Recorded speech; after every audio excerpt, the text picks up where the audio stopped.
आगा साहब, मेरा अगला सवाल ये है कि क्या अगर हम सिन देखें इमाम ज़माना जल्लल्लाहु ताला फ़रजहु शरीफ का, वो तकरीबन 4 साल 4.5 साल का बनता है, क्या इतना इस उम्र में भी इमाम मुमकिन है बनना? हाँ, बहुत खूबसूरत आपने सवाल उठाया। और यहाँ पे मैं एक बात अर्ज़ करना चाहूँ कि मकतब तशय्युअ में ये अक़ीदा है कि जिस तरह अंबिया मासूम होते हैं, यानी उनका मासूम अनिल ख़ता होना लाजिम है, इसी तरह इमाम का भी मासूम अनिल ख़ता होना लाजिम है। चूँकि इमाम और नबी ये खुदा के अहकाम के अमीन होते हैं, ये अमानतदार हैं अहकाम इलाहिया के। तो इन अगर नाउज़ुबिल्लाह इनकी तरफ से अगर ख़ता होगी तो फिर लोग ये एतराज़ करेंगे। वो एतराज़ ये करेंगे कि भाई अगर तुम खुद ख़ताकार हो तो हमें किस तरह ख़ताओं से रोकते हो। तो इसके लिए लाजिम ये है कि नबी और इमाम जो है वो मासूम होना चाहिए, मासूम अनिल ख़ता होना चाहिए, हर किस्म की बुराई से उसको पाकीज़ा होना चाहिए।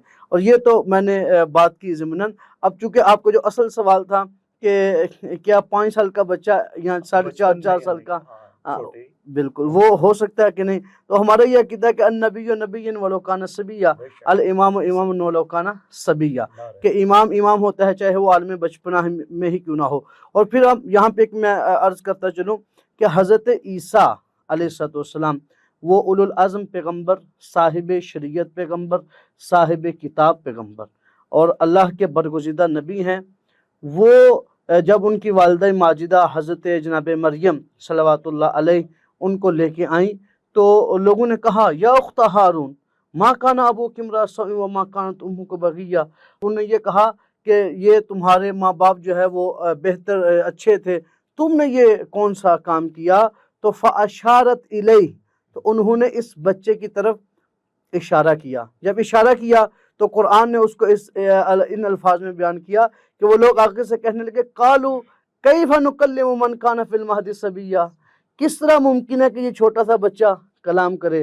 तो जिस तरह इमाम महदी अलैहिस्सलाम की इमामत पे लोग एतराज़ करते हैं, इसी तरह उस वक़्त जब ईसा अलैहिस्सलाम के वालिद कुबर पे एतराज़ किया, फिर उन्होंने जवाब दिया काला इन्नी अब्दुल्लाह अना आतानियल किताब वजअलनी नबिय्या, मैं अल्लाह का बंदा हूँ, अल्लाह ने मुझे किताब दी, अल्लाह ने मुझे जो वो नबी मुकर्रर किया। तो यहाँ पे मैं अर्ज़ करना चाहूँगा हज़रत ईसा वो हैं कि जो हज़रत महदी अलैहिस्सलाम की इक्तिदा में नमाज़ पढ़ेंगे, उनके पीछे खड़े होकर इमाम उनके पीछे खड़े होकर नमाज़ पढ़ेंगे। तो जिनके मुक्तदी का ये आलम है कि वो माँ की गोद में कलाम कर रहा है और ख़ुद को नबी कह रहा है, तो उसके इमाम की इमामत का क्या आलम हो। माशाल्लाह।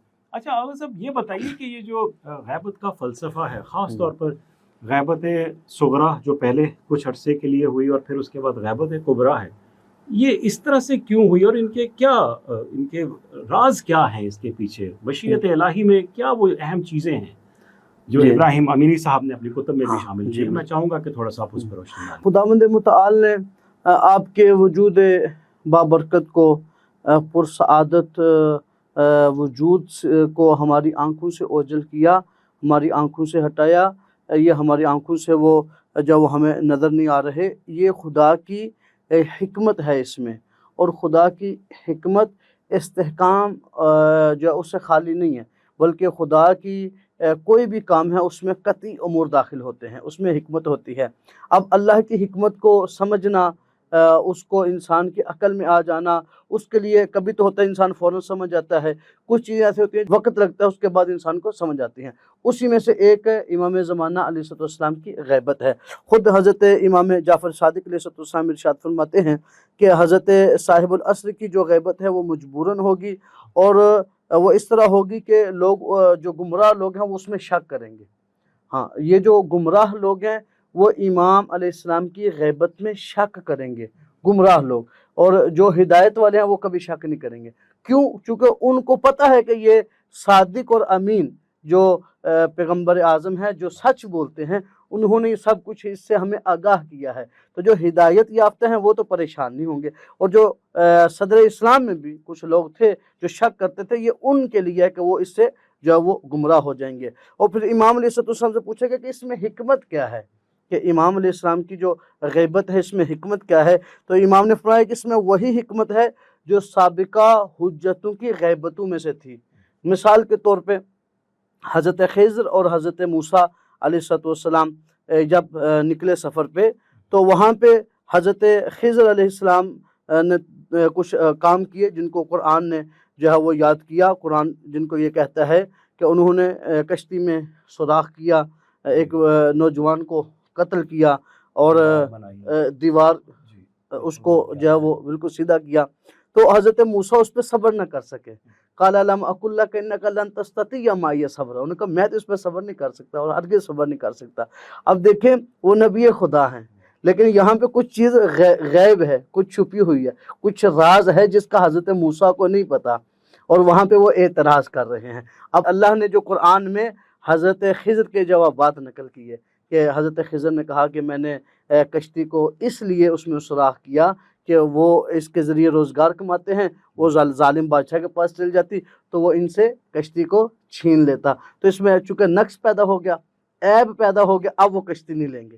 اب انہوں نے اس کی جو چھپی ہوئی وہ جو غیبت تھی نا اس کو بیان کرنا شروع کیا تو وہ مطمئن ہو گئے۔